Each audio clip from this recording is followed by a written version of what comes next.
होंठ फट गए हैं तो पुदीने का पानी होंठों पर लगाओ, होंठ नॉर्मल हो जाएंगे। पीला यरकान को जड़ से खत्म करना है तो आड़ू खाना शुरू कर दे, पीला यरकान जड़ से खत्म हो जाएगा। गाजर को ठंडा करके खाने से पुरानी खांसी भी दूर हो जाती है। सख्त कब्ज लगी है तो केला खाना शुरू कर दे, कब्ज फौरन खुल जाएगा।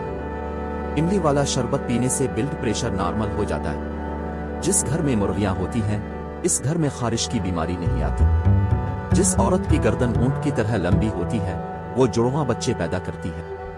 जिस मर्द की छाती पर ज्यादा बाल हो, ऐसा मर्द जुड़वा बच्चे पैदा करती है। जो आदमी पानी को गर्म करके पीता है, 90 साल तक इसके चेहरे पर झुर्रियां नहीं आती है। जो सोते वक्त अपने दाएं पांव की तली पर जैतून का तेल लगाता है, इसकी याददाश्त तेज हो जाती है। चूहों को भगाना हो तो इमली का शरबत छिड़काओ, चूहे भाग जाएंगे। जिसके बदन में कमजोरी हो, वो काले भुने हुए चने खाना शुरू कर दे, 3 दिन में बदन में ताकत उभर आएगी। जवानी वापस लाना है तो रोज गर्म दूध में उसी हुई अदरक की 1 चुटकी डालकर पी लिया करें, जवानी वापस आ जाएगी। मिश्री खाने से मर्द की जिस्मानी ताकत में भरपूर इजाफा होता है। पुरानी से पुरानी खारिश के लिए देसी अजवाइन का तेल लगाएं, खारिश फौरी तौर पर खत्म हो जाएगी।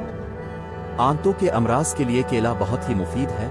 रोज केला खाने से आंतों का हर मर्ज जड़ से खत्म हो जाता है। बली के बच्चों को झोली में बिठाने से मर्दाना ताकत दूर हो जाती है। जेब में रात की रानी का फूल रखने से पूरा दिन आदमी से खुशबू आती है। आपका नफस पतला और छोटा है तो बादाम के तेल में गेंदे के फूल को पेस कर डाल दें और तेल को नफस पर नहाते वक्त लगाएं।